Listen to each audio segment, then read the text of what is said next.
Bien. 60, c'est un chiffre rond. Parfait. Voilà. Alors, bonsoir à tous. Merci de votre participation à cette nouvelle conférence en ligne du Club Histoire euh, sur la thématique de Napoléon dans le cadre du bicentenaire. Merci à vous, Charles-Éloi Vial, pour avoir accepté de venir nous parler de Napoléon à travers votre magnifique ouvrage Napoléon, la certitude et l'ambition. Alors, Charles-Éloi, vous êtes diplômé de l'École nationale des Chartes. Vous êtes docteur en histoire, spécialiste du Premier Empire. Vous avez publié une dizaine d'ouvrages et le dernier porte le titre L'histoire des 100 jours. Vous avez obtenu de très nombreux prix pour vos ouvrages et on vous voit très souvent à la télévision et on vous entend à la radio. Alors, le spécialiste que vous êtes est conservateur au département des manuscrits de la Bibliothèque nationale de France. Et grâce à vous, les collections du Premier Empire sont valorisées, puisque votre démarche scientifique est d'aller sans cesse vers les sources et les documents inédits, et les collections de la BNF en sont remplies. C'était l'occasion rêvée d'associer à cette conférence les amis de la BNF, dont je salue la présence ici, et sa présidente Jacqueline Sanson, qui nous dira quelques mots sur l'association. Et du côté Napoléon, c'était l'occasion aussi d'associer les étudiants de Sciences Po qui font partie de l'association Sciences Po Léon, dont je salue la présence ce soir, et son président, Hubert Denry, qui nous dira aussi quelques mots sur l'association. Alors, pour ce résumé, donc je vais passer la parole à Jacqueline Sanson, puis à Hubert Denry, et ensuite à vous, Charles-Éloi, pour une quarantaine de minutes de présentation, et ensuite on passera aux questions. D'accord. Merci à tous. Jacqueline Sanson, bonsoir, je vous passe la parole pour les amis. Merci Claude. Donc, je vous présente en quelques mots l'association des amis de la BNF, qui est une très ancienne association fondée en 1913, reconnue d'utilité publique en 1927, qui a pour but de faire connaître les richesses de la Bibliothèque nationale, les livres, les manuscrits, les estampes, les photographies, les monnaies, médailles, les journaux et les disques et bien d'autres choses, et qui a également pour but de contribuer à l'enrichissement des collections grâce à l'adhésion et aux dons de ses membres. J'ajoute qu'elle permet de découvrir les arcanes de la Bibliothèque nationale de France, héritière de la Bibliothèque royale et impériale, et que ce sera bientôt l'occasion de redécouvrir le quadrilatère Richelieu historique qui va rouvrir en 2022. Donc l'association vous est ouverte, elle vous attend, consultez le site Les Amis de la BNF. Merci de nous avoir accueillis à l'occasion de cette conférence, et ce lien entre Sciences Po, les élèves, les anciens élèves, les amis et les anciens de la BNF est une occasion formidable. Merci à tous. Merci beaucoup, Jacqueline. Maintenant, je passe la parole à Hubert. Bonsoir à tous, merci beaucoup. Alors, je représente l'association Sciences Po Léon, qui a été créée en 2019, donc très récemment par des étudiants de Sciences Po soucieux de faire connaître l'histoire napoléonienne et impériale aux étudiants à Sciences Po et à la Sorbonne, dans le cadre du bicursus que plusieurs élèves suivons à la Sorbonne en licence d'histoire. Et dans ce but, on est très heureux de pouvoir participer en partenariat avec les alumni et également les amis de la BNF dans le cadre du bicentenaire, parce que j'ai rejoint l'association récemment, près de 20 ans, démené pour, malgré les conditions sanitaires, pour organiser un maximum d'événements. On en est à notre 4e conférence en comptant celle-ci. On espère pouvoir en mener encore d'autres avant la fin de l'année et à la rentrée pour l'année 2021-2022. Et on est très heureux, donc, Monsieur Vial, de pouvoir vous recevoir et vous écouter. Merci beaucoup, merci. La parole est à vous, Charles-Éloi. Votre micro. Voilà, bonsoir à tous. Excusez-moi, bien, vous êtes 65, j'espère que le compteur va monter. Donc, merci d'avoir fait le déplacement pour m'écouter sur Zoom. C'est très différent de l'expérience de la conférence en personne, mais je vais essayer de faire de mon mieux pour vous faire vivre un petit peu cette histoire napoléonienne en vous parlant de Napoléon et de ma biographie illustrée publiée chez Perrin en coédition avec les éditions de la BNF. Alors, je lance mon PowerPoint et voilà. Voilà, donc vous avez la couverture. Donc, le projet était d'écrire une biographie illustrée sur les collections avec les collections de la BNF. Ça n'est pas la première biographie illustrée de l'empereur, naturellement, vous vous en doutez. On peut évoquer la plus ancienne. Je suis remonté un petit peu aux sources de mon sujet, qui est celle d'Auguste de Chambure, qui date de 1824. Chambure était un ancien officier de la Grande Armée, qui a publié un recueil de gravures à la gloire de Napoléon, qui avait été réalisé pour lui par des artistes de l'époque. Donc on est dans le contexte de la publication du Mémorial de Sainte-Hélène, de l'essor de la légende napoléonienne, et ces gravures montraient une forme d'hagiographie napoléonienne, une hagiographie qui s'auto-alimente et qui sécrète ses propres arguments. Il est facile de convaincre les lecteurs du génie de l'empereur et de sa générosité si l'on fait soi-même graver des images qu'il met en scène. On retrouve le même système par la suite pour les éditions illustrées du Mémorial de Sainte-Hélène, par exemple par Charlet, un des principaux artistes de la légende napoléonienne, qui a profité du texte de Lascaz pour représenter la vie de l'empereur des débuts de sa carrière jusqu'à son exil. On a un autre auteur très célèbre pour ce qui est des biographies illustrées, qui est Job, qui est un des illustrateurs pour enfants les plus connus de la fin du 19e, du début du 20e siècle. Et là aussi, il produit des illustrations qui viennent à l'appui de son propos, qui est un propos très, très hagiographique. Regardez à l'occasion les œuvres de Job, graphiquement c'est magnifique. Alors c'est un modèle biographique qui fonctionne, mais on peut malgré tout aller plus loin et utiliser des documents contemporains afin d'écrire la vie de Napoléon avec des documents qu'il a connus, qu'il a pu voir, qui ont pu pour certains lui appartenir. Donc revenir un petit peu aux sources graphiques de la légende napoléonienne et retrouver une ambiance documentaire qui va être celle du Premier Empire. Et l'intérêt du partenariat entre les éditions Perrin et la BNF, c'est de pouvoir puiser à pleine main dans les collections qui sont absolument des collections fantastiques, mais paradoxalement assez peu connues des historiens de la Révolution, de l'Empire ou du 19e siècle.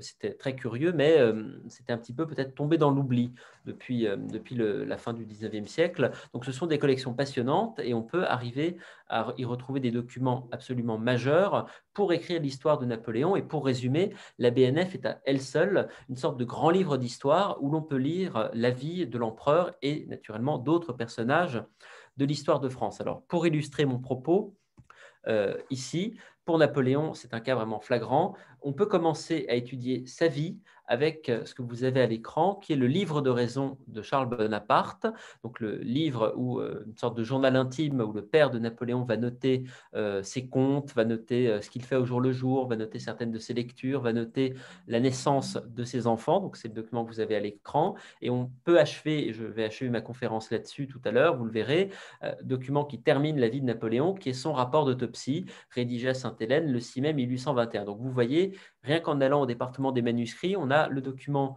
inaugural de la vie de l'empereur et le document qui la termine. Alors, ce livre de raison, donc le père de Napoléon note la naissance de son fils, Napoléon et de ses autres enfants, en octobre 1780, à l'occasion de la naissance de sa dernière fille, Pauline. Et c'est vraiment une liste de ses enfants qui sont vivants, de ses enfants morts-nés également. On la trouve au milieu d'une série de contes domestiques un peu mélangés. Et on voit dans le manuscrit qu'à ce moment, Napoleone, mio figlio, che è in Francia al Collegio Militare, et donc son fils, qui est au collège militaire. Alors, comme vous le savez, Napoléon a une enfance paisible en Corse, né en 1769. Quand il a 10 ans, on l'envoie étudier au collège militaire à Brienne, où il reste 5 ans. Charles Bonaparte va mourir en 1784 d'un cancer de l'estomac, quelques mois après que son fils ait intégré l'école militaire de Paris. En septembre 1785, le jeune Bonaparte est reçu sous-lieutenant et affecté au régiment de la Fère à Valence, où il arrive le 3 novembre, et il va jouer à ce moment-là le rôle d'un officier à éclipse. Quand on regarde sa biographie, c'est assez difficile de le suivre parce qu'il va demander beaucoup de congés et va passer la moitié de son temps en Corse dans les dernières années de l'Ancien Régime et au début de la Révolution. Il va assister principalement à cette période depuis Ajaccio, puisqu'il est dans sa maison familiale, et lui et ses frères, notamment Joseph, vont tenter de trouver une place au sein de la vie politique et militaire locale. Alors, c'est un fiasco. Je passe rapidement sur la jeunesse de Napoléon, mais vous le savez, les Bonaparte font face à de multiples oppositions locales, et en mai 1793, le jeune Bonaparte et tout le clan Bonaparte doivent quitter la Corse assez piteusement pour se réfugier sur le continent. C'est pourtant dans les mois qui suivent que l'on situe ce qu'on appelle le fameux surgissement, c'est-à-dire le moment où le génie de Bonaparte se serait révélé en le faisant passer du statut d'officier anonyme à celui quasiment de demi-dieu ou de stratège de génie. Alors, ses débuts politiques en Corse ont été assez peu glorieux, assez humiliants, mais il n'y avait pas que ça. Napoléon, c'était aussi une sorte de maturation assez lente. Il s'était forgé une culture historique, politique, philosophique, économique très particulière. Il avait un sens inné du commandement, une énergie et un charisme tout à fait remarquables. Et ce sont des qualités qu'il va apprendre à maîtriser progressivement jusqu'en 1793. C'est le moment où il est prêt. Et il va découvrir, 1793, lors du siège de Toulon, qu'il est prêt effectivement à mener une armée au combat.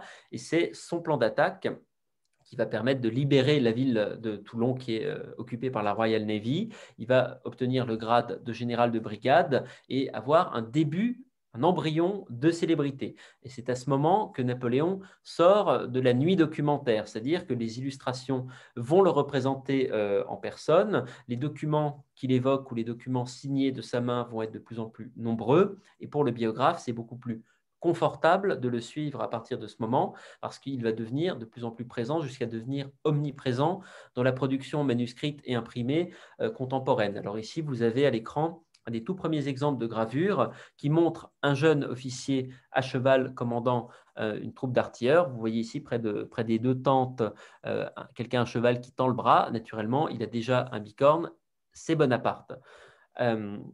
Alors, Bonaparte, je passe rapidement sur sa carrière, mais il va connaître quelques ennuis au moment de la chute de Robespierre en juillet 1794. Il va même un moment être rayé des cadres de l'armée, mais la chance lui sourit au moment de l'insurrection royaliste du 5 octobre 1795. Il est à Paris, il est désœuvré, il est connu de quelques députés de la Convention qui est en train de préparer cette dissolution, et on va le charger de réprimer ce soulèvement. Et en récompense, il est nommé général en chef de l'armée de l'intérieur, ce qui est un poste très prestigieux qui le place à la tête de 40 000 hommes. Donc là, déjà, Bonaparte acquiert un statut et une position. En mars 1796, quelques jours après avoir épousé Joséphine qui va demeurer le grand amour de sa vie, Bonaparte part prendre la tête de l'armée d'Italie. Alors, je ne vais pas revenir sur cette campagne d'Italie qui est très connue, qui est très glorieuse. Simplement, deux documents que je voudrais commenter. Le premier, c'est ce que vous avez ici, cette aquarelle du peintre aux armées Lambert, qui est gravée immédiatement après la bataille d'Arcole du 17 novembre 1796. Et c'est une gravure qui jette les bases de la légende de l'invincibilité de Bonaparte. Il n'a jamais traversé le pont d'Arcole à la tête de ses troupes.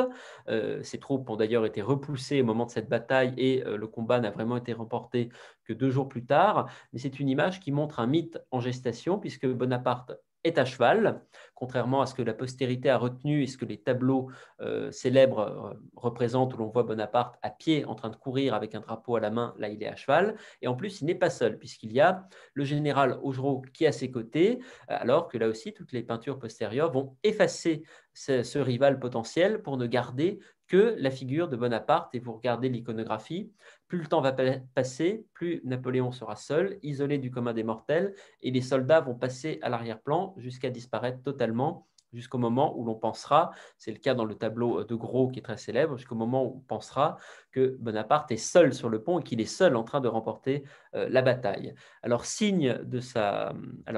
autre signe documentaire intéressant, un document très rare qui montre le sens inné de la propagande qui anime Bonaparte, c'est cet exemplaire du courrier de l'armée d'Italie, qui est un des journaux éphémères destinés à chanter les louanges du jeune général, et il va y poser en général vertueux, proche de ses soldats. C'est déjà en formation cette image du petit caporal qui nous marque encore aujourd'hui, petit caporal dont l'honnêteté contraste avec la corruption généralisée du directoire. Surtout, c'est un moyen de montrer que Bonaparte est un grand homme qui pourrait potentiellement un jour jouer le rôle de sauveur de la République. Déjà, donc Bonaparte est à la tête d'une armée victorieuse. Il s'intéresse à tout ce qui est militaire, mais de plus en plus aussi à la politique, à la diplomatie. Il se comporte de plus en plus comme un souverain. Il s'initie en négociant, par exemple, le traité de Campo Formio, en dirigeant en proconsul les territoires occupés. Il a déjà une cour avec quelques admirateurs comme Duroc, comme Berthier, comme Junot. En revanche, on constate que s'il a des admirateurs, s'il a des turiféraires, il n'a pas vraiment d'amis. Il est admiré énormément, il est très courtisé, mais il est seul et de plus en plus, on a l'impression qu'il est comme séparé du commun des mortels. Alors, ce qui montre vraiment sa nouvelle notoriété, ce sont les portraits de lui, qui sont des portraits de plus en plus fidèles, comme celui que vous avez à l'écran, des portraits très fidèles quand on remarque un petit peu le contraste, les tout premiers portraits de Napoléon, alors qu'il est juste un nom, et qu'on ne connaît pas encore son visage, il n'est pas encore très célèbre, ce sont simplement des portraits très génériques de soldats moustachus avec un très grand sabre, qui sont des modèles qui se transmettent depuis le début du XVIIIe siècle, et on a juste collé le nom Bonaparte en dessous. Là, il est très ressemblant, c'est vraiment un signe de notoriété très fort. Donc, voilà le général Bonaparte tel qu'il revient d'Italie. Fin 1797, il rentre à Paris, il a battu l'Autriche, il a signé un traité de paix, il a conquis pour la France le nord de l'Italie, et évidemment, ça fait des jaloux, le directoire songe à l'écarter, et il va accepter de se lancer dans une nouvelle aventure en partant pour l'Égypte. Il s'agit d'envahir un pays qui est perçu comme en déliquescence, afin d'ouvrir un nouveau front contre la Royal Navy qui domine en Méditerranée. Il y a une intention révolutionnaire, il faut libérer l'Égypte de la caste des Mamelouks, et aussi une intention culturelle avec l'idée d'explorer, de découvrir le pays des pharaons. Alors là, le matériau est surabondant à la BNF, puisque la BNF conserve la totalité des dessins de la description de l'Égypte, donc tout le matériau des relevés archéologiques, les dessins de monuments, de paysages dessinés par des savants comme Vivant Denon ou encore Edme François Jomard. Tout ça a été publié à partir de 1809 dans la monumentale description de l'Égypte. C'est sublime, bien sûr, mais ça ne montre qu'un aspect de l'épopée. Ce sont de superbes aquarelles, mais ça nous montre le côté un petit peu doré, le côté aventure, archéologie, découverte. L'expédition d'Égypte, ça n'est pas que ça. La BNF conserve aussi quelques documents d'archives. Par exemple, le témoignage d'un soldat français qui avait appris à parler l'arabe, les papiers des médecins qui ont eu à soigner les fameux pestiférés de Jaffa, l'arrêt des Genettes, et quelques papiers de la main de Napoléon lui-même qui témoignent de la violence de l'occupation.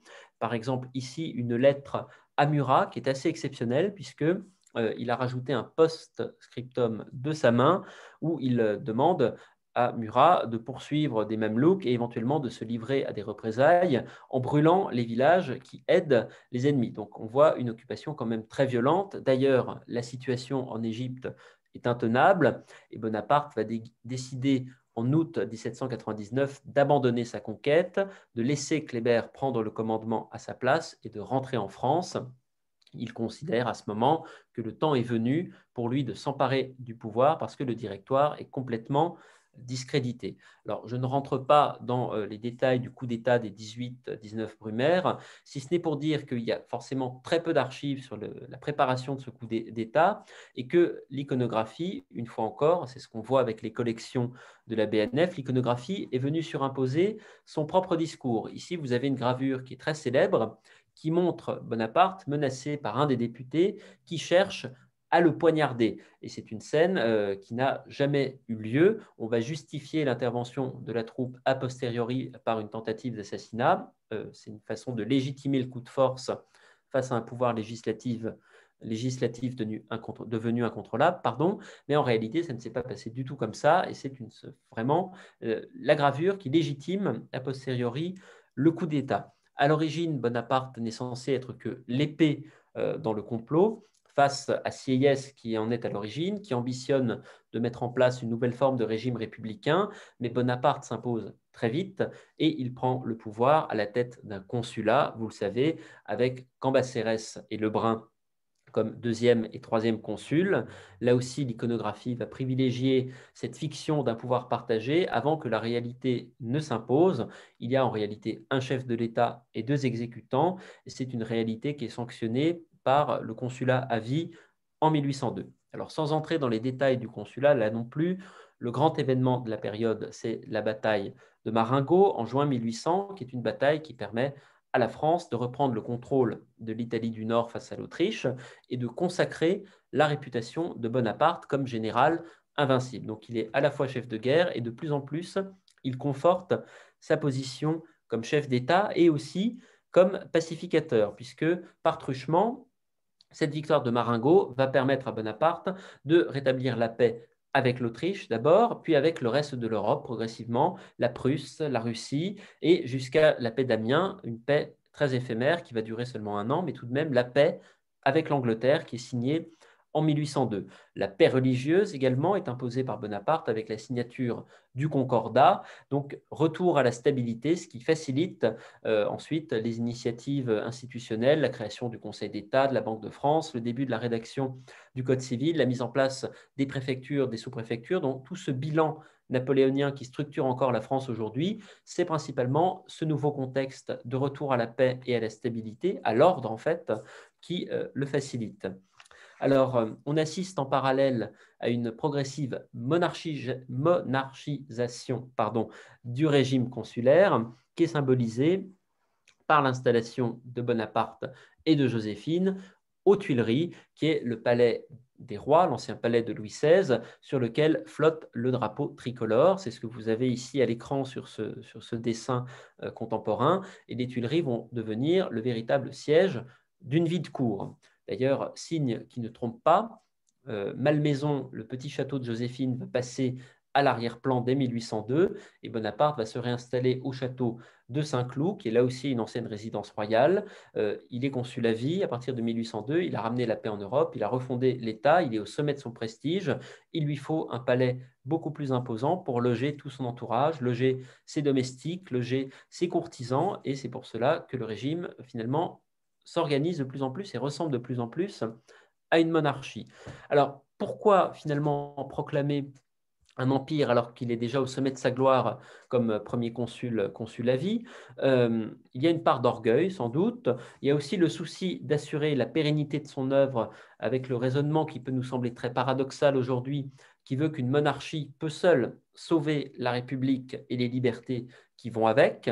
Il y a aussi les menaces constantes d'un complot royaliste ou d'un complot républicain d'ailleurs. Il y a beaucoup de complots qui cherchent à tenter la vie de Bonaparte à l'époque. La peur de voir la guerre reprendre en Europe, tout cela pousse progressivement Napoléon à fonder une 4e dynastie. Il y a vraiment aussi une part d'ambition très forte chez lui, mais désormais, il va se considérer comme l'égal de Charlemagne, comme l'héritier de César, et il va préférer de plus en plus puiser dans les références médiévales et antiques pour mieux faire oublier les Bourbons et l'Ancien Régime. Ce que vous avez ici avec ce magnifique ouvrage illustré, là aussi de gravures superbes peintes à la main, conservées à la BNF, sur les cérémonies du sacre. Alors, Napoléon est empereur d'une France agrandie, à la Belgique, à la rive gauche du Rhin. En 1805, il est proclamé roi d'Italie, donc l'Italie du Nord. En bref, il est déjà le souverain le plus puissant de son temps, et pourtant l'Europe va vite replonger dans la guerre, puisque l'Angleterre n'a pas intérêt à avoir une puissance continentale hégémonique menacer son commerce. L'influence française en Allemagne est vue d'un très mauvais œil par la Prusse et par l'Autriche, et la Russie pousse ses pions pour s'imposer elle aussi en Europe. Donc les guerres de l'Empire, les premières guerres en tout cas, on considère qu'elles sont plutôt défensives, même si elles permettent à Napoléon de s'imposer et qu'au fond, elles arrangent un petit peu son ambition. Donc les premières guerres de 1805 à 1807, la Grande Armée est à son apogée. Le talent militaire de Napoléon est aussi à son apogée. Il a 35 ans, il est en pleine forme. En quelques années, il réorganise l'Allemagne, il humilie l'Autriche, il bat la Prusse, bat la Russie. Il s'allie ensuite avec eux de force. Il va décréter le fameux blocus continental qui interdit de commercer avec l'Angleterre afin de mettre l'économie anglaise à genoux. Et j'ai choisi pour mon livre et ici pour ce PowerPoint d'illustrer ces grandes batailles napoléoniennes avec les gravures de Johann Lorenz Rugendas, qui est un artiste contemporain. Pourquoi ces gravures en particulier et pas d'autres? Je me suis aperçu qu'elles apparaissaient très souvent dans les inventaires après décès des maréchaux d'Empire, c'est-à-dire que les maréchaux qui commandaient des corps d'armée pendant les batailles les appréciaient et les faisaient encadrer, les accrochaient chez eux. Donc, sans doute, elles étaient plus fidèles, plus réalistes que d'autres. On trouve aussi à la BNF des cartes très précieuses, certaines levées par les officiers du génie sous l'Empire, qui permettent de mieux comprendre les batailles. C'est le cas notamment et particulièrement pour Austerlitz. Donc là aussi dans le livre, j'accorde un peu d'attention à ces sujets militaires grâce à des sources de la BNF qui ne sont pas très connues. Mais il n'y a pas que ça. L'Empire, ce n'est pas que la guerre. L'Empire, c'est aussi des questions civiles. Napoléon passe la moitié de son règne entre 1805 et 1809 à combattre, mais il continue à gouverner. Et là, l'intérêt des documents originaux, que ce soit aux archives nationales ou à travers les fonds privés des généraux, des officiers de la cour impériale que l'on retrouve à la BNF, c'est de donner un très bon aperçu du fonctionnement très pyramidal de l'Empire. Et sans entrer dans la complexité du fonctionnement de l'Europe napoléonienne, la biographie permet aussi d'étudier Napoléon dans son cabinet de travail, de voir comment il travaille et de le découvrir, non pas forcément comme un dirigeant infaillible, clairvoyant, rigoureux, mais aussi potentiellement comme un facteur de désordre qui est dû à sa volonté de tout contrôler. On le sait, Napoléon aime tout surveiller, il donne des ordres sur tout, il se mêle d'absolument tous les dossiers et quelques documents permettent de témoigner des ratés de la machine administrative de l'Empire. Donc ici, vous avez un document qui peut-être vous intrigue, c'est un ordre du jour du Conseil d'État qui se trouve à la bibliothèque Thiers, qui dépend de l'Institut de France. Donc les archives du Conseil d'État ont brûlé en 1871. C'est probablement un des seuls documents rescapés parce qu'il avait été volé avant. Et l'on voit que c'est un document qui a été raturé et gribouillé par Napoléon. Vous voyez qu'il a fait des taches d'encre, il a fait des N, il a écrit Napoléon, Lyon, Napo. Donc Napoléon assiste aux séances du Conseil d'État, mais il s'ennuie, il s'endort, il laisse les juristes discuter, mais parfois aussi il monopolise la parole en faisant prendre du retard au dossier et potentiellement il fait prendre du retard à certains travaux. C'est assez intéressant et c'est d'autant plus frappant que Napoléon s'entoure et a de plus en plus tendance à s'entourer de personnalités très effacées et assez soumises. Et la question de l'entourage est aussi importante quand on étudie un individu, quand on écrit une biographie. Napoléon reste très seul et il est très froid envers tous ceux qui l'entourent, tous ceux qui l'admirent, surtout même ceux qui le vénèrent, qui sont prêts à tout risquer pour lui. Il a tendance à admettre en son cercle seulement des personnalités très effacées qui sont davantage des exécutants que des décideurs. Et l'exemple le plus typique pour moi, c'est l'archichancelier Cambacérès, qui est l'éternel numéro 2 de l'Empire. Autre exemple que je pourrais citer, bien sûr, le major général Berthier, les ministres Daru ou Maret, ils sont tous soumis à l'empereur, très travailleurs, mais dépourvus du moindre sens de l'initiative. De même, Napoléon va placer progressivement ses frères, Jérôme, Joseph, Louis, sur des trônes européens, mais il les prive de leur indépendance et il les tient absolument sous sa coupe. Alors, s'appuyer sur des documents originaux permet aussi de travailler sur ce que les manuscrits peuvent apporter comme documentation et notamment comme information sur les méthodes de gouvernement. Donc ici, un document, justement, je vous parlais de Louis Bonaparte, roi de Hollande, un document qui est une dictée de Napoléon à son grand maréchal du Palais du Roc. Et c'est un document qui est tout à fait intéressant puisque il faut vraiment fouiller dans les archives pour s'en rendre compte. Il laisse apparaître un système d'abréviation qui est improvisé par les collaborateurs de l'empereur, qui a été mis au point entre eux, où chaque mot est abrégé par un point. Et ce qui m'a frappé, c'est que c'est un système d'abréviation que l'on va retrouver par la suite sur des dictées qui datent de Sainte-Hélène. Donc ça montre bien que c'est quelque chose qui va se transmettre parmi l'entourage de Napoléon. Et ça permet vraiment d'étudier les rouages du cabinet de l'empereur, les méthodes de gouvernement de Napoléon. Et pour ça, il faut vraiment se plonger dans les sources. Et pour ça, la BNF est très précieuse, notamment grâce à ces papiers. Ici, vous voyez, français 6579, ce sont les archives du grand maréchal du Palais du Roc, qui était un des plus proches collaborateurs de Napoléon. Et tous ces papiers sont chez nous. Alors, se plonger dans les sources originales, c'est aussi un moyen de montrer les lieux que Napoléon a pu connaître, a pu voir, a pu fréquenter, et de mettre en relation des œuvres avec des archives. On peut faire le lien, par exemple, entre des vues du Paris de l'époque, qui sont absolument sublimes, comme celle que vous avez ici à l'écran, avec une vue du musée des monuments français et une vue de la fontaine des Innocents sous l'Empire. Et on peut mettre en relation ces documents avec des dictées de Napoléon ou des ordres à ses architectes, notamment Percier et Fontaine, pour la reconstruction de Paris. Et là aussi, ce sont des documents que l'on peut retrouver à la BNF. Alors, autre domaine que l'on peut étudier très facilement grâce aux collections de la BNF, la presse. La presse, très précieuse pour la question de la politique et notamment de la censure et du contrôle de l'opinion publique. Dans les journaux, la vie de l'empereur est littéralement mise en scène. La vie de la cour est relatée régulièrement en première page, et c'est extrêmement intéressant de voir à quel point la presse, aux ordres du pouvoir, va chanter les louanges de l'empereur, mais aussi réussir à dissimuler les nouvelles vraiment importantes en parlant des faits et gestes de l'empereur et de la vie de cour. C'est ce que vous avez ici, par exemple. Ce que vous avez ici. Alors, attendez, j'ai eu quelque chose de bizarre sur mon écran. Est-ce que vous me suivez toujours? Oui, c'est bon, ça marche encore, excusez-moi. Voilà. Oui, donc en tout cas, donc, les journaux, c'est extrêmement intéressant. Autre élément graphique assez intéressant, les gravures. Ici, vous avez une très belle gravure qui représente de manière frappante la mainmise française sur l'Europe napoléonienne.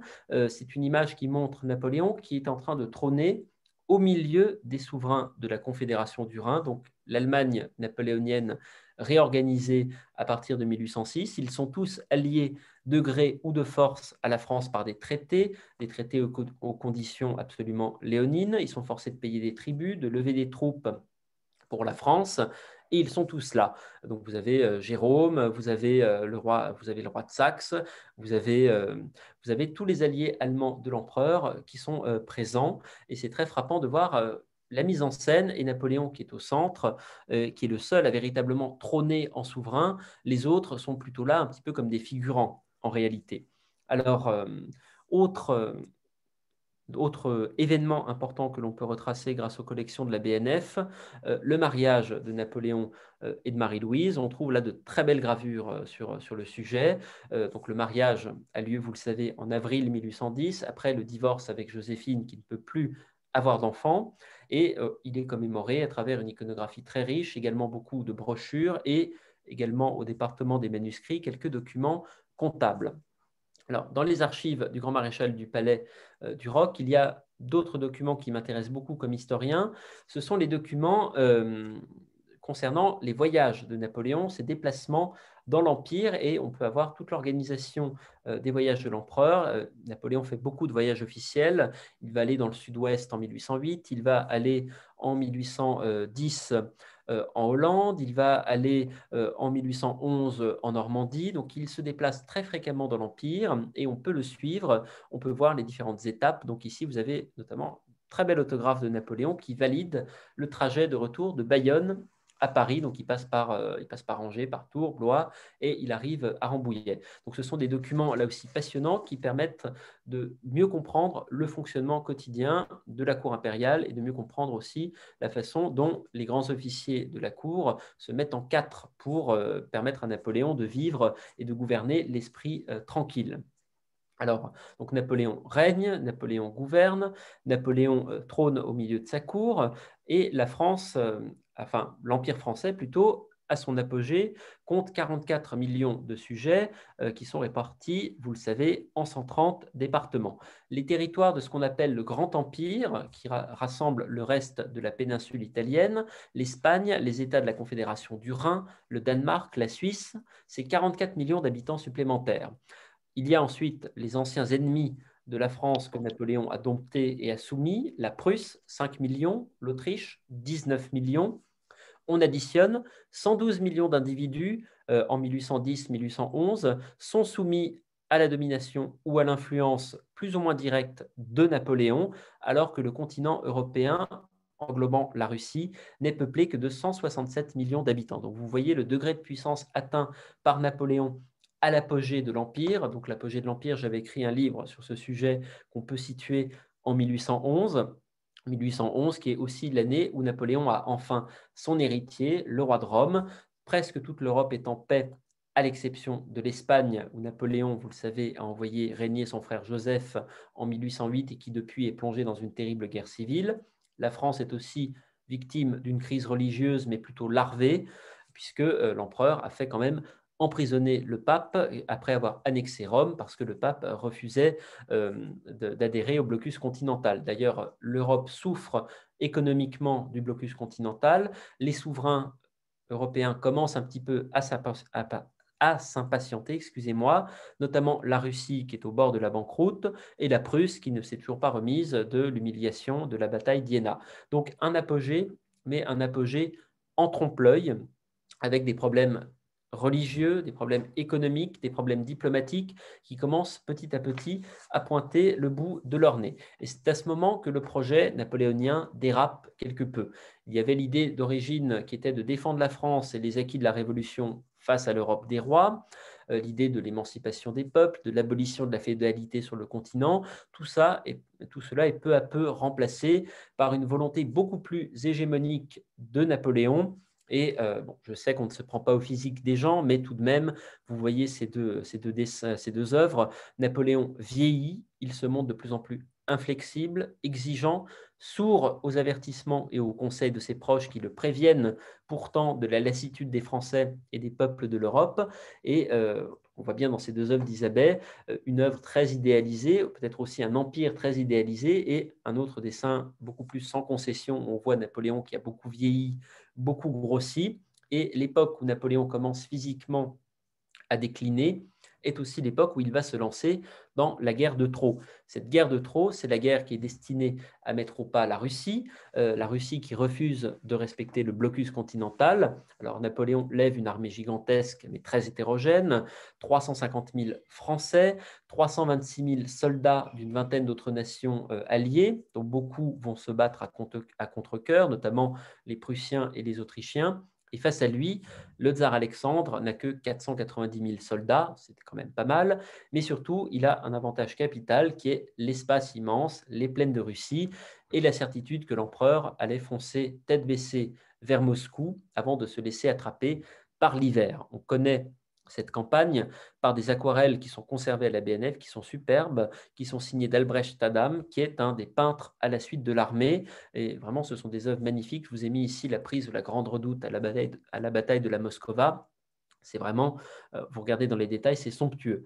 Alors, la catastrophe qui solde cette campagne de Russie, vous le savez, c'est la fameuse retraite. Et à la fin de l'année 1812, la grande armée de Napoléon est réduite à néant.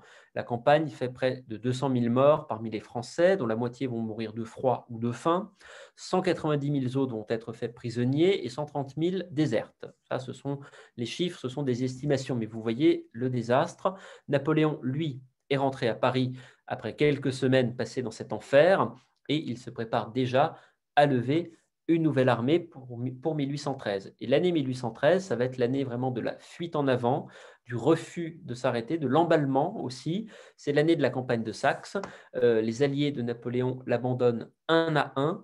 Il refuse obstinément de signer la paix avec eux, alors qu'on n'arrête pas de lui faire des offres de paix qui sont encore relativement avantageuses. Il s'y refuse parce qu'il refuse d'abandonner l'Allemagne, il refuse d'abandonner le moindre pouce de conquête, que ce soit en Italie, en Espagne.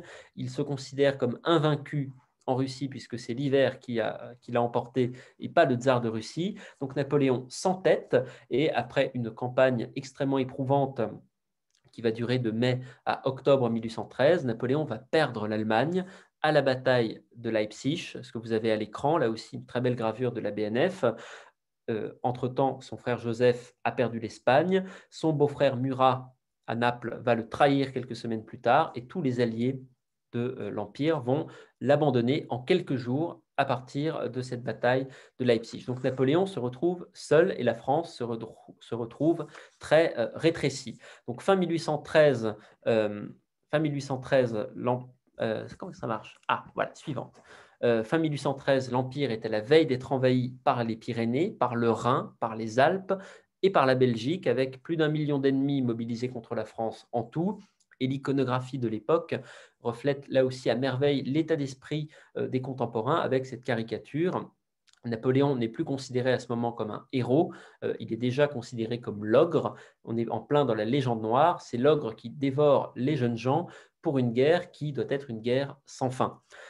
C'est durant la fameuse campagne de France de 1814 que Napoléon va restaurer un peu sa réputation militaire. Il va remporter plusieurs victoires en affrontant les Alliés. Il lui reste 60 000 hommes, il affronte 350 000 Autrichiens et Russes, mais il ne fait que gagner du temps.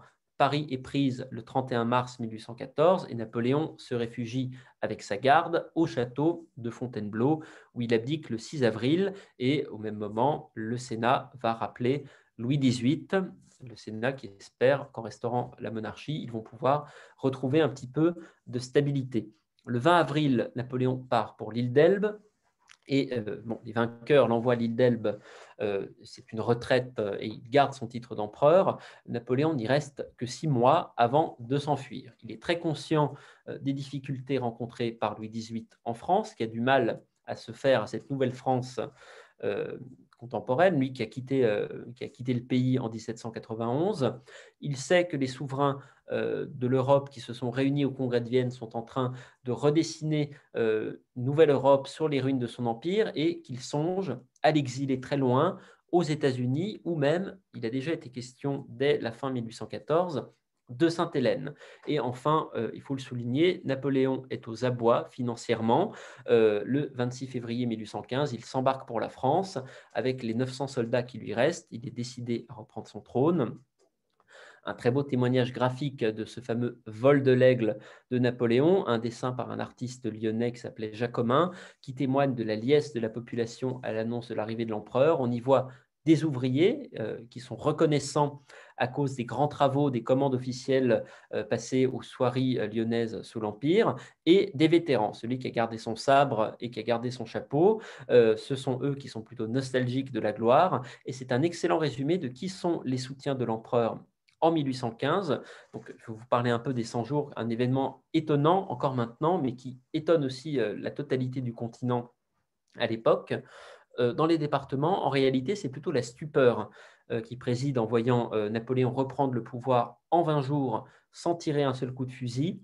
Il y a de la stupeur, puis très vite, la déception, puisque le retour de Napoléon annonce la reprise de la guerre de manière inévitable. Mais pour une bonne partie des Français, évidemment, il y a de la surprise, de l'hostilité, de la déception. Mais pour 80% des Français, je dirais, c'est plutôt l'attentisme qui domine, même peut-être d'ailleurs l'indifférence. Les maréchaux sont fatigués, les ministres rechignent à reprendre leur portefeuille.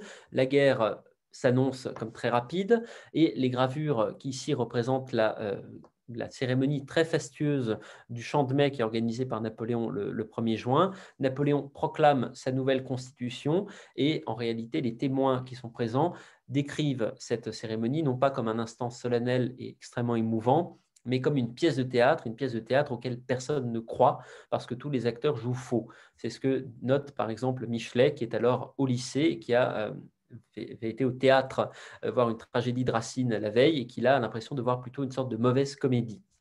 Le solde des 100 jours, c'est Waterloo. À Waterloo, Napoléon, qui a une armée levée à la hâte, affronte le duc de Wellington, très connu, tout le monde connaît, notamment grâce à Victor Hugo. Ils ont à peu près 90 000 hommes chacun, ils sont à force égale, mais Napoléon est épuisé physiquement et intellectuellement. Le Prussien Blücher arrive à la mi-journée à la place du maréchal Grouchy, très connu. Ney va lancer une charge complètement inutile. Donc il va y avoir toute une série d'erreurs tactiques et au soir du 18 juin 1815, Napoléon est battu et sèchement battu. Le lendemain, il se décide à rentrer à Paris et il veut réclamer aux chambres de nouveaux moyens. Mais sitôt rentré à Paris, les députés vont se liguer contre lui et Fouché, son redoutable ministre de la police, va le pousser à l'abdication. Alors j'ai étudié cette période qui est très complexe au travers des rapports de police adressés au ministère de l'Intérieur qui se trouvent, un peu curieusement d'accord, mais qui se trouvent malgré tout à la BNF et qui montrent que Paris est divisé en deux entre les partisans du roi et les partisans de l'empereur. Le 25 juin, Napoléon se réfugie d'abord à Malmaison. Joséphine est morte l'année précédente. Le 29, il part pour Rochefort. Il espère de là pouvoir s'exiler aux États-Unis. Le 8 juillet, Louis XVIII revient à Paris. Et le 12 juillet, Napoléon débarque sur l'île d'Aix, où il est bloqué par la Royal Navy. Le 15 juillet, il prend la décision de se rendre aux Anglais avec quelques fidèles. Et le 23 juillet, au large des côtes anglaises, on l'informe de la décision prise par le prince régent de l'expédier à Sainte-Hélène, où toute l'Europe l'oubliera. Napoléon va passer les 5 dernières années de sa vie dans la maison de Longwood, avec quelques derniers fidèles, le grand maréchal Bertrand, le général Montholon, le général Gourgaud, son valet de chambre Marchand, son mamelouk Ali, dans un ennui absolument mortel. Il ressasse sans cesse ses erreurs et ses défaites, il rumine le fiasco de Waterloo. C'est une période que l'on connaît particulièrement bien grâce aux archives de Hudson Lowe, le gouverneur de l'île, qui sont conservées à la BNF. Donc là, ici, très belle gravure de la maison de Longwood, d'après Marchand. Napoléon va essayer de dicter ses mémoires. Les manuscrits qui sont là aussi conservés à la BNF montrent ses hésitations, ses ratures, ses repentirs, et c'est une œuvre qui demeure inachevée, puisque Napoléon achève le début de son autobiographie sur la campagne d'Italie et l'Égypte, et la partie sur les 100 jours. Tout le reste, il n'y a que quelques brouillons.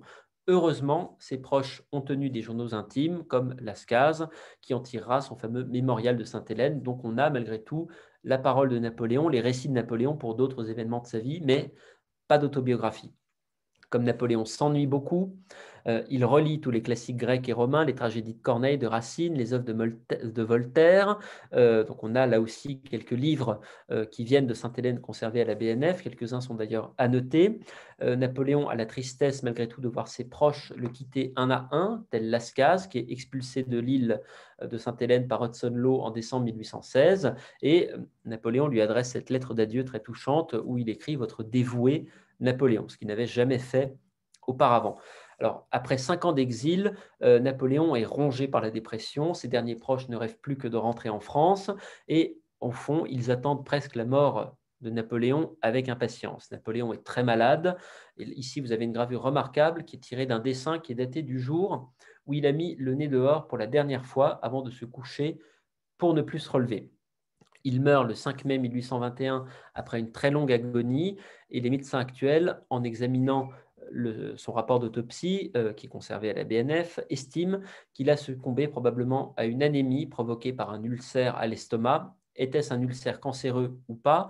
Mais en tout cas, il était extrêmement affaibli et il aurait pu probablement agoniser pendant encore des jours, voire des semaines, mais son médecin, Antomarchi, avait accepté de lui donner un médicament que l'on pensait tout à fait efficace à l'époque, qui était des pilules à base de calomel, qui est un dérivé du mercure, donc quelque chose d'extrêmement toxique, qu'on lui a administré avec les meilleures intentions du monde, et c'est probablement ça qui l'a achevé. Donc Napoléon meurt à Sainte-Hélène, mais sa légende va prendre son envol, vous le savez. C'est une légende que l'on peut analyser de bien des façons, par la littérature, bien sûr. L'ascension de Napoléon a inspiré les écrivains Stendhal, Balzac. Sa chute a fasciné Victor Hugo. Personnellement, je m'intéresse plutôt aux mémoires des proches de Napoléon et de ses anciens serviteurs, de ses ministres, de ses généraux, de ses courtisans, qui ont été de véritables phénomènes de librairie, mais qui donnent à voir une image toujours très figée de Napoléon.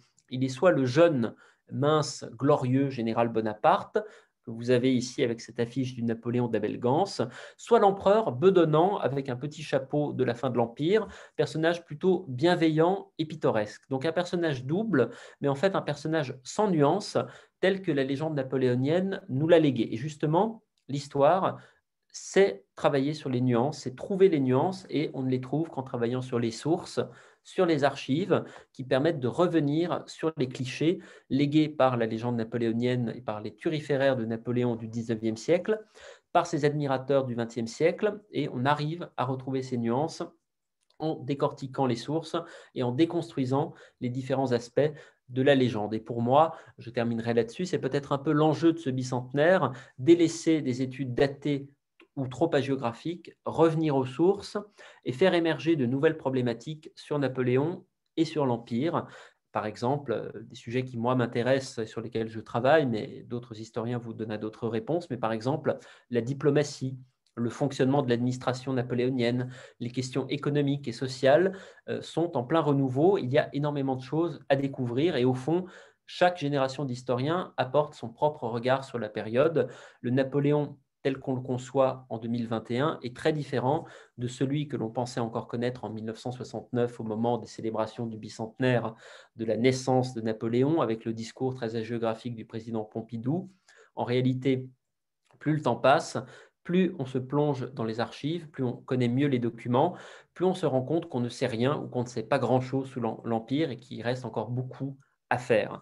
Donc Napoléon, au lieu d'être figé dans sa gloire un petit peu poussiéreuse, eh bien, redevient un champ de recherche extrêmement dynamique. Et l'on en revient en réalité à cette citation de Stendhal, très vieille citation, en 1819. Il affirmait déjà qu'il serait bientôt nécessaire de réécrire l'histoire de Napoléon tous les ans. On en est là, et c'est là que je m'arrête, et je vous remercie. Merci beaucoup, Charles Éloi, pour cette remarquable présentation et puis cette ouverture vers l'espoir pour les historiens, pour de nouvelles conquêtes de thématiques et de nouvelles recherches pour l'histoire napoléonienne. Merci beaucoup aussi pour votre discours absolument limpide sur cette histoire qui est quand même extrêmement compliquée, faite de bonds, de rebonds, de coups de théâtre. Et merci pour la découverte de tous ces documents absolument remarquables qui sous-tendent vos recherches sur l'histoire napoléonienne. Les questions sont à poser à travers le chat. Je n'en vois pas pour l'instant, donc je vous laisse un petit peu de temps pour en poser.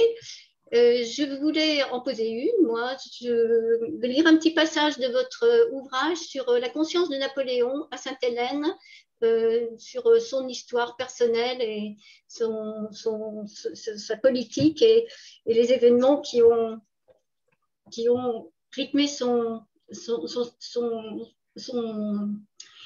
empire. Napoléon avait lancé son empire dans une terrifiante fuite en avant, comme il la voit à Sainte-Hélène. Personne, excepté moi-même, ne m'a fait de mal. Je puis dire que j'ai été mon unique ennemi. Mes propres projets, cette expédition de Moscou et les accidents qui en furent la suite ont été les causes de ma ruine. Donc en fait, il se retourne sur son passé et il a une vraie analyse assez cruelle sur sa vie et son action politique. Il a une analyse assez cruelle, il ne l'a pas tout le temps, hein. Tout dépend à qui il s'adresse, tout dépend aussi de son humeur du moment. On voit bien dans le mémorial, il parle parfois du même événement à plusieurs mois de distance et ça n'est pas du tout le même discours. Là, il a peut-être, certains vous diraient qu'il a un accès de lucidité, d'autres vous diront au contraire, il se charge trop, ce n'est pas vrai. À mon avis, là, Napoléon a vraiment un accès de lucidité et je pense, et c'est ce vers quoi tendent mes travaux actuels, que le premier responsable dans la chute de l'Empire, c'est Napoléon lui-même, c'est le fossoyeur de son propre empire. Il a détruit sa propre œuvre en quelques années, probablement par orgueil. Et pendant longtemps, on a considéré que la chute de Napoléon était principalement due à des facteurs extérieurs et principalement la trahison des uns et des autres, Talleyrand, Fouché, les maréchaux. En réalité, Napoléon lui-même a provoqué sa propre chute. Alors, une question de Adeline Grégoire. quelles étaient les relations de Napoléon avec la diplomatie? Il y en avait-il? Alors c'est un très vaste sujet. C'est un très vaste sujet et je rends un livre à mon éditeur là-dessus la semaine prochaine, donc c'est parfait. Napoléon est un très mauvais diplomate. Napoléon négocie très mal puisque Napoléon n'est capable de négocier qu'en position de force. Pour cela, notamment qu'en 1813, il refuse de négocier parce qu'il n'a pas remporté assez d'avantages et pour lui, il n'est pas envisageable de négocier alors qu'il pourrait se retrouver en position de devoir accepter un statu quo ou de devoir faire des concessions. Pour lui, c'est quelque chose d'inenvisageable et en réalité, il manque de la souplesse du diplomate. Tout ce qu'il fait, c'est imposer, vouloir imposer ses points de vue. Donc ça, c'est un élément. Il y a aussi l'idée, c'est très curieux, Napoléon n'aime pas les diplomates, très souvent parce que les diplomates sont des civils. Et on se rend bien compte, il a tendance à nommer à des postes d'ambassadeurs des militaires parce qu'il leur fait davantage confiance et souvent ça le dessert parce que souvent les militaires ne sont pas des diplomates nés. Les bons diplomates sont un peu sinueux, ils louvoient, ils ont le sens de la nuance. Ça n'est pas le cas souvent des militaires et c'est aussi quelque chose qui dessert Napoléon. Mais en réalité, la diplomatie sous l'Empire, c'est quelque chose de passionnant parce qu'il y a ce que Napoléon négocie au plus haut sommet avec des conséquences souvent catastrophiques parce qu'il négocie mal. Il y a aussi ce qui se passe tout en bas de l'échiquier diplomatique, on va dire au niveau des ambassades, des consulats. Il y a une vie diplomatique qui est très intense et ce n'est pas parce que l'Europe écrase complètement le continent qu'il n'y a plus de négociations, qu'il n'y a plus de vie diplomatique. Au contraire, c'est très dynamique. C'est un petit peu oublié, un petit peu rejeté dans l'ombre, mais il y a en permanence des négociations et le réseau diplomatique français est très actif sous l'Empire parce que justement, eh bien, c'est bien beau d'avoir des vassaux, mais il faut en permanence les titiller, les houspiller, leur rappeler qui est le chef. Donc la vie diplomatique sous l'Empire, c'est là aussi un très très grand chantier de recherche pour les prochaines années. Alors, une question de Mathieu sur Hudson Law, pour savoir s'il a outrepassé les consignes du gouvernement anglais. J'ajoute aussi que je suis très surprise que les archives de Hudson Law soient à la BNF. Oui, alors tout d'abord, oui, disons que Hudson Law a interprété de manière très personnelle ses ordres. Ça, c'est sûr. Sans doute qu'on ne lui avait pas demandé à Londres d'aller si loin. Après, il n'a jamais été désavoué non plus dans ce qu'il faisait par sa hiérarchie, c'est-à-dire qu'il menait sa barque comme il l'entendait, de manière complètement absurde. Là, je vous renvoie à mon autre livre sur Sainte-Hélène, également coédité par la BNF. On voit que Hudson Law a, avant même son départ, l'idée de cadenasser complètement l'île, de couper Napoléon du reste du monde et de faire en sorte qu'on oublie Napoléon à l'extérieur et que Napoléon soit complètement isolé. Et ça, c'est quelque chose qui va aller en s'accentuant parce que Hudson Law, intellectuellement, c'est un bon militaire, mais il n'a pas la trempe de Napoléon. Napoléon va le faire un petit peu tourner en bourrique et Hudson Law va lui aussi, à la manière de Napoléon qui sombre dans la dépression, Hudson Law sombre dans la paranoïa. Et je pense qu'avec un captif un peu moins écrasant intellectuellement, Hudson Law n'aurait pas eu de telles poussées de paranoïa, n'aurait pas mis en place des mesures si extrêmes, mais sans doute qu'il fallait un geôlier à la mesure de l'empereur. Et je pense aussi qu'en un sens, Napoléon a lui-même créé le geôlier impitoyable qui l'aiderait à faire passer son martyre à la postérité. Et deuxième question, pour ce qui est des archives de Hudson Law, les archives ont été divisées en deux lots par ses héritiers. Un premier lot qui est constitué principalement de copies et qui concerne toute la vie de Hudson Law, qui se retrouve à la British Library et ici à la Bibliothèque royale, acheté juste après le retour des cendres par Louis-Philippe, un lot principalement de documents originaux où il y avait beaucoup d'autographes des proches de Napoléon, dont certains étaient encore vivants, comme Bertrand, comme Gourgaud, comme Montholon. Et on a mis ce fonds-là à la Bibliothèque royale. Donc c'est grâce à Louis-Philippe, probablement la comptabilité a disparu, mais probablement peut-être même grâce à un don en argent de Louis-Philippe que ces archives ont pu être rachetées et qu'elles se retrouvent au département des manuscrits. Alors une question de... Alors, quelqu'un met une remarque sur Hudson Law. Et a-t-il terminé tout seul à Malte? C'est plutôt assez long. Alors, il est mort en Angleterre, il a effectivement été envoyé à Ceylan un petit moment, mais plus comme lieutenant général, on l'avait rétrogradé d'un grade et il a terminé effectivement à Ceylan sa carrière militaire, puis il était, dans ces dernières années de sa vie, en Angleterre, assez aigri et assez démuni. Alors maintenant, il y a plein de questions. Donc, une question de Monsieur Pascalet sur Napoléon a toujours mis en avant les produits français et a fait une œuvre immense à Paris pour la mettre au niveau de Londres et plein de monuments en sont l'exemple. Tout à fait. Et d'ailleurs, bon, vous pouvez retrouver dans le livre, où je reproduis une page d'un des livrets où Napoléon, enfin un livret qui liste les travaux en cours dans la capitale à la fin de l'Empire, et vous voyez l'investissement qui est conséquent. Si l'on fait le rapport entre les francs, le franc de l'époque et les euros, ce sont des centaines de millions d'euros qui sont investis chaque année pour des projets d'urbanisme dans Paris, des marchés, des monuments, des abattoirs, des écoles, des hôpitaux. Donc oui, il y a une volonté là aussi de léguer une œuvre de pierre. Alors, une question autour de il aurait pu conserver l'Empire plusieurs années, voire des dizaines d'années, s'il avait été, en fait, il avait su ménager davantage ses alliés. Alors, malheureusement, je suis historien, je ne fais pas d'Uchronie. Peut-être, sans doute. Alors, je vous renvoie, pour m'en tirer par une pirouette, à un très beau livre d'un auteur qui s'appelait Louis-Geoffroy Château, paru en 1832, qui s'appelle Napoléon à la conquête du monde, et qui est une Uchronie sur ce qui se serait passé si Napoléon était allé vers Saint-Pétersbourg au lieu d'aller vers Moscou, et si, effectivement, il avait ménagé ses alliés. Et le livre s'achève sur la mort de Napoléon en 1832, au moment où il est devenu empereur du monde, en toute simplicité. Une question sur la puissance navale de l'Empire, qui n'a jamais été à la hauteur de la puissance britannique. Effectivement, Trafalgar a détruit la flotte. Et Oui, il y a eu d'autres projets ensuite.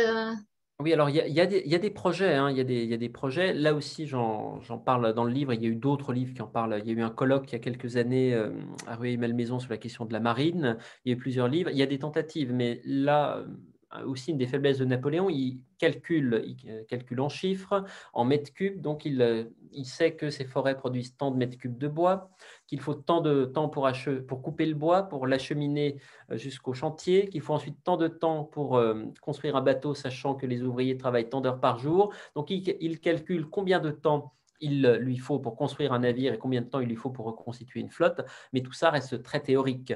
Et ça oublie que, eh bien, un arbre peut être malade, et les arbres, il faut les faire sécher, les ouvriers, ça peut se mettre en grève, ça peut tomber malade.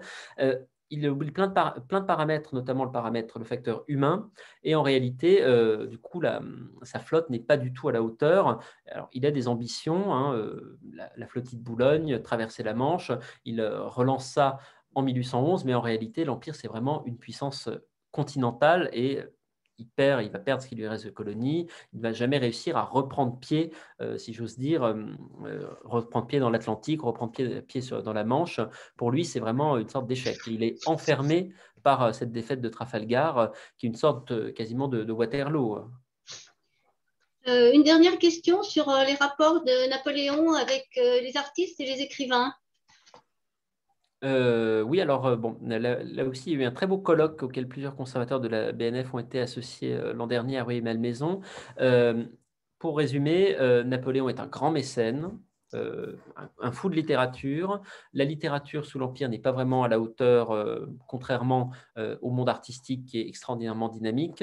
Mais Napoléon est un grand mécène. Il n'a pas vraiment un goût extraordinaire en tant que particulier. Il aime ce qui est grand, il aime ce qui est beau, il aime ce qui est cher, mais ça n'est pas un esthète à proprement parler. En revanche, il y a des artistes dans son entourage, il y a des écrivains, il y a des architectes, Percier, Fontaine, David pour la peinture. Donc, il y a des artistes dans son entourage, et c'est aussi une de ses grandes qualités. Là aussi, il sait quand même s'entourer de très bons artistes. Merci beaucoup. Pour terminer. Il y a encore quelques questions. Je ne sais pas si vous avez un peu de temps, mais je peux vous les remonter si besoin. Oui, s'il vous plaît. Alors, on avait une question de Pierre-Étienne qui demandait si on découvrait encore des sources et témoignages ou si le travail de recherche d'histoire portait seulement sur l'interprétation et la réinterprétation aujourd'hui. Je vais répondre une à une si vous voulez. Voilà. Alors, sur cette question, oui, on en découvre sans cesse, tout simplement parce que tout n'est pas parfaitement catalogué dans les archives et les bibliothèques, malgré les efforts incessants des conservateurs, parce qu'il y a des choses qui réapparaissent ou qui apparaissent sur le marché de l'autographe ou dans des propositions de dons qui arrivent à des institutions, des familles qui gardent des documents, des collectionneurs qui conservent des documents qui n'étaient pas connus. Donc, on découvre sans cesse de nouvelles sources et je ne vais pas dire que je découvre tous les jours de nouveaux documents, mais il arrive quand même assez régulièrement que l'on trouve des choses très importantes qui ne sont pas très connues. Et tout le mystère, parfois, c'est d'attendre patiemment que certains documents apparaissent. C'est le cas des archives Fouché, par exemple, comme un serpent de mer. Tous les 10 ans, en gros, on peut en entendre parler, un historien y a accès, puis elles redisparaissent. Et donc, il suffit de les attraper au bon moment. Ok, merci. Alors, une question de Frédéric qui demande est-ce que l'enthousiasme de Napoléon venait du fait qu'il était issu du rang? Alors, très bonne question. Est-ce que l'enthousiasme de Napoléon était-il issu du rang? Je crois que c'est quelque chose qui lui est propre. Ça fait partie de ses qualités intrinsèques. C'est un personnage qui a une banalité apparente quand il est jeune, même s'il est quand même très secret, très mystérieux, on ne sait pas trop ce qu'il pense, on ne sait pas trop ce qu'il dit, mais il a quand même un génie qui lui est propre. On le voit dans la façon qu'il a de raisonner, la façon qu'il a de lire, d'annoter les ouvrages qu'il parcourt. Il a un caractère à part et le fait qu'il soit né, il aurait pu naître prince, il aurait pu naître dans une famille encore plus pauvre, je pense que de toute façon, il aurait eu une trajectoire météorique parce qu'il était Napoléon. Et c'est vraiment, entre la question de l'inné et de l'acquis, il y avait quand même énormément d'inné chez lui. Il était très fier d'être parti de très bas pour être monté si haut, bien sûr, mais c'est là aussi, c'est vraiment son caractère à lui. Si vous avez 2 minutes, je pose la dernière question qui vient d'être posée par Hubert d'Henry. Avez-vous travaillé sur les archives de la Légion d'honneur et que connaissez-vous de ce fonds, notamment sur les cohortes de l'Empire? Alors, je n'y ai pas travaillé personnellement, mais je suis à un jury de thèse qui se tient la semaine prochaine, qui en parle et qui les a analysés. Donc, je suis en plein plongé dans une thèse là-dessus. Et comme c'est une thèse École des Chartes, comme les soutenances de thèse sont publiques, donc vous pouvez y assister. Je crois que c'est le 1er juin, la soutenance d'une étudiante qui s'appelle Kitri Muraille et qui effectivement a travaillé sur le sujet des cohortes, qui n'était pas un sujet très connu et qui là aussi a été beaucoup analysé de manière un petit peu, on va dire un petit peu cocardière peut-être au 19e, au début du 20e siècle par des historiens très militaires. Et quand on change un petit peu d'angle d'étude, ça fait ressortir là aussi beaucoup de choses nouvelles. Alors, pour terminer, des messages de félicitations pour cette brillante conférence et on vous remercie encore beaucoup, chers Lélois. Pour terminer aussi, merci à Alessandra pour toute l'organisation, toujours fidèle. Et je vous indique la prochaine conférence, la date de la prochaine conférence, le 9 juin, Nathalie Saint-Cry viendra nous parler de Clémenceau et Marguerite Baldensberger, son dernier amour. Conférence où nous associerons le musée Clémenceau. Et puis le 22 juin, la présentation de l'exposition Napoléon n'est plus aux Invalides avec Chantal Prévost, co-commissaire de l'exposition et membre de la Fondation Napoléon. Merci à tous. Merci beaucoup, chers Lélois. Merci, à bientôt. À bientôt. Bonne soirée. Bonne soirée, au revoir. Au revoir. Merci beaucoup. Merci à tous.